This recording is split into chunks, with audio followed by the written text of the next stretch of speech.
Bonjour, bienvenue dans Business Africa, je suis Armelga. À suivre cette semaine, faire face aujourd'hui aux défis de l'internationalisation et le combat des PME en Afrique, elles ont du mal à concurrencer les grandes entreprises. Assainissement des espaces publics, les Gabonais appelés à payer dès cette année une taxe pour le ramassage des ordures ménagères. Et puis, le gouvernement du Botswana a également appelé à resserrer son budget pour éviter un déficit de sa balance commerciale. Efficience des mesures macroéconomiques, amélioration des facteurs structurels et accès au financement sont les nombreux défis auxquels font face les PME en Afrique. Et pour faire face à la concurrence, Hind Benis, fondatrice de la marque Robe, s'est lancée dans la confection des accessoires écologiques, une marque grâce à laquelle elle a pu obtenir le label Made in Morocco. Le parcours de cette Marocaine par Serge Kofi et Claudien Sono. Il y a 2 ans, Hind Benis créait la marque HOB. L'entreprise fabrique à la main des chaussons et sacs en cuir naturel et au design soigné visant le confort de la mère et l'enfant. On a commencé à faire les premiers chaussons dans du cuir à tannage végétal.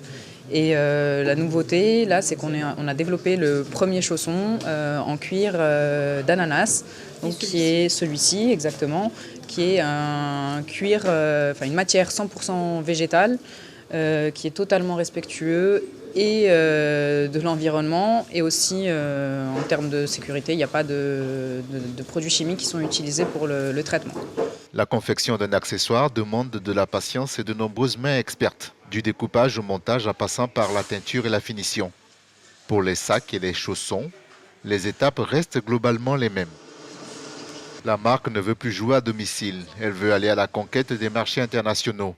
Elle a obtenu le label Made in Morocco. Ce certificat de labellisation lui a été accordé par l'association professionnelle des marques marocaines après 2 ans d'accompagnement.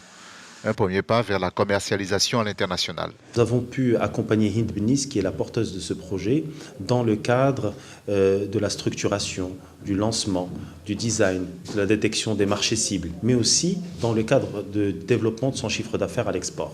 Inspiré de l'artisanat marocain, Hind Benis a décidé d'offrir le meilleur savoir-faire du Maroc. Son principal défi, la conquête du marché international. Balayage des rues, curage des caniveaux et ramassage d'ordures, l'assainissement a un prix. Les Gabonais devront bientôt s'acquitter du paiement d'une nouvelle taxe. Le gouvernement annonce la création d'une taxe à la redevance et aux différentes contributions d'un montant de 7% qui sera prélevé sur les factures d'électricité sur toute l'étendue du territoire. Une taxe qui malheureusement ne fait pas l'unanimité. Les détails dans cet élément de Guy Rodrigue Loué, Ronald Cato et notre correspondant Géraud Wilfried au Bangom. Alors qu'ils se plaignent déjà de la cherté du coût de l'électricité, les Gabonais devront encore contribuer pour l'assainissement des espaces publics. Le gouvernement vient en effet d'introduire une nouvelle taxe dénommée contribution pour les ordures ménagères. Elle est imposable à toute personne physique ou morale disposant d'un contrat d'abonnement d'électricité, ce que dénonce l'ONG SOS Consommateurs. Aujourd'hui, si on nous ramène une nouvelle taxe, je pense que c'est assez contraignant pour le panier de la ménagère qui n'est que déjà assez amputé par un certain nombre de mesures de ce genre, de mesures gouvernementales. Mais au niveau des municipalités comme celle d'Akanda, proche de Libreville, cette taxe pose un autre problème, sa destination.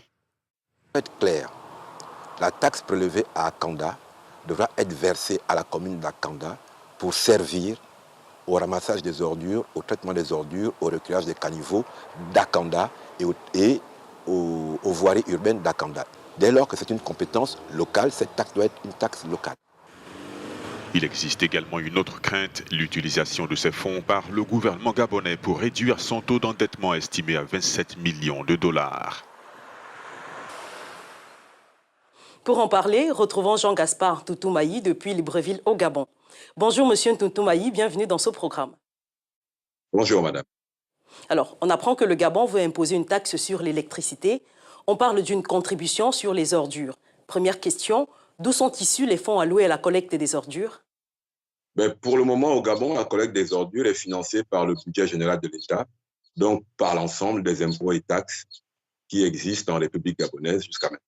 Et comme vous le disiez, dans la loi des finances 2019, il a été institué une taxe spécifique réservée à la collecte des ordures ménagères et au balayage des rues, au repérage des caniveaux. Mais au moment où je vous parle, cette taxe n'est pas encore prélevée. On parle d'imposer sur les personnes qui ont un contrat avec la société d'électricité. Quid de ceux qui consomment frauduleusement? Comment faire payer tout le monde? Enfin, normalement, tous ceux qui consomment l'électricité sont supposés payer l'électricité. Ceux qui sont en fraude avec la société d'électricité le seront avec les impôts, mais on ne peut pas considérer cela comme une situation normale. C'est-à-dire que c'est à la société d'énergie de veiller à ce que tous ses clients payent leurs factures.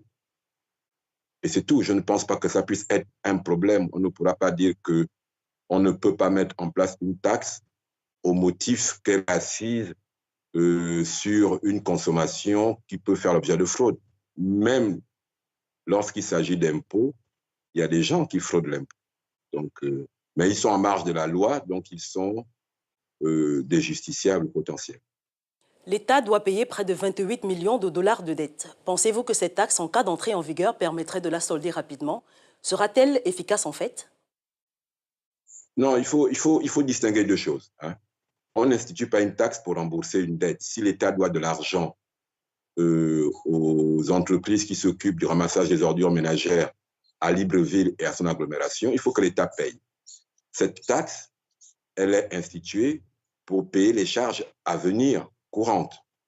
Vous demandez si elle est efficace. Elle est efficace parce qu'elle est assise sur une consommation assez large, qui est l'électricité, et le prélèvement est très facile parce qu'il n'y a qu'une entreprise qui distribue l'électricité au Gabon.